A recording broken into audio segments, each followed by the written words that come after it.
আলভি ভাই আর তিথি আপুর সম্পর্ক ছিল। এটা বন্ধুত্ব সম্পর্ক না, বন্ধুত্ব ছিল অনেক বেশি হাজব্যান্ড ওয়াইফের মতো। এই ব্যাপারটা ইকরা ভাবি জানতো, ইভেন ওনার বাসার আন্টি প্লাস নেহাল ভাইয়া ওনারাও জানতো। ভাই আমি আসলে এখন কি হয়েছে বা কিভাবে হয়েছে এটা আমি সঠিকভাবে বলতে পারতেছি না, বা এখন দেখতেছি এটা। কিন্তু এই যে তিথির সাথে যে ব্যাপারটা, এটা আমি বলবো পুরোপুরি সত্য। আগে ঘটনাটা বলি নাই এমন না ব্যাপারটা। ঘটনাটা কি আমি আপনার কাছে বলবো, আমি আপনাকে চিনি, বা আমি কি আমার ফ্যামিলির কাছে বলবো, বা বাইরের কারোর কাছে বলবো? 23 সালে আলভি ভাইয়ের ওইখানে অ্যাসিস্ট্যান্ট হিসেবে নিয়োগ হই। আমি বেশ কিছুদিন ওনার সাথে ছিলাম। না আগে ঘটনাটা বলি নাই এমন না ব্যাপারটা। ঘটনাটা কি আমি আপনার কাছে বলবো, আমি আপনাকে চিনি, বা আমি কি আমার ফ্যামিলির কাছে বলবো, বা বাইরের কারোর কাছে বলবো? ঘটনাটা যেহেতু ওনাদের রুমের ভিতরে ছিল, ওনাদের বাসার ভিতরে ছিল, ওনাদের ভিতরে ছিল, আমি তো ওনাদের সাথেই কথা বলবো না। আর আমিও পার্সোনালি কোনোদিন কথা বলতে চাই নাই বা বলিও না এরকমভাবে। এটা আমি দেখছি যে ভাবি জানতো ব্যাপারটা, ব্যাপারটা জানতো। কিন্তু ভাবির ভিতরে আমি এমন একটা জিনিস দেখছি, উনি হচ্ছে সব কিছু ম্যানেজ করতে চাইছে, সব কিছু ঠিক করতে চাইছে।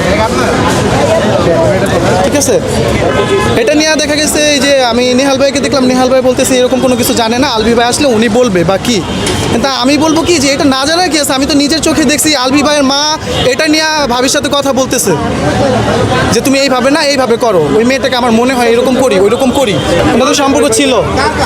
শুধু এইটাই না, আমার যতটুকু মনে আছে আপু মানে ইকরা ভাবির যত কাজিন আছে, ইকরা ভাবির কাজিনরা হচ্ছে 23-এর রোজাতে আমি সহ, নেহাল ভাই সহ, ইকরা ভাবি সহ, রিজিক সহ আমরা হচ্ছে ওনার বাবার বাড়িতে যাই বেড়াইতে। তখন উনি ডিপ্রেশনে ছিল এটা নিয়ে তখনও উনি ডিপ্রেশনে ছিল।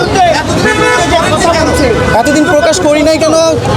আসলে এতদিন তো এরকম ছিল না ব্যাপারটা, বা যেহেতু এটা ঘরোয়া ব্যাপার, এটা ঠিক হয়ে যাবে এমন একটা ব্যাপার ছিল, যেটা ঠিক হয়ে যাবে। হয় না, মানুষের হাজব্যান্ড ওয়াইফের মধ্যে সমস্যা হয় না, ফ্যামিলিতে প্রবলেম হয় না, ওইটা ঠিক হয় না। সব কিছু তার মানুষ বাইরে আনে না, সামনে আনে না। আমি চাই যে যেটা সত্য এটা পুরোপুরি সামনে আসুক। আর এটা আমাদের বাংলাদেশের আইনে বা সিস্টেমে যা হচ্ছে কি সর্বোচ্চ শাস্তি, তাই আমি চাই। আপনি এত এসে বলবেন? আপনি বলবেন না তো, না? যখন ঘরোয়া ব্যাপারটা বাইরে চলে যাবে, একটা সিনক্রেট হয়ে যাবে, তখনই তো আপনি বলবেন না যে কেন কি হয়েছে। আমার নাম শোয়েব। প্রথম থেকে কি দেখছিলাম বলে ফার্স্ট অফ বলবো যে সেটে এমন একটা ব্যাপার ছিল, বা বাইরে এমন একটা ব্যাপার ছিল যে বাসায় ভাবিনি যেমন হচ্ছে ট্রিট করতে হইতো, তিথি আপুকে ওরকম ট্রিট করতে হইতো। ঠিক আছে, এটা একটা ব্যাপার ছিল।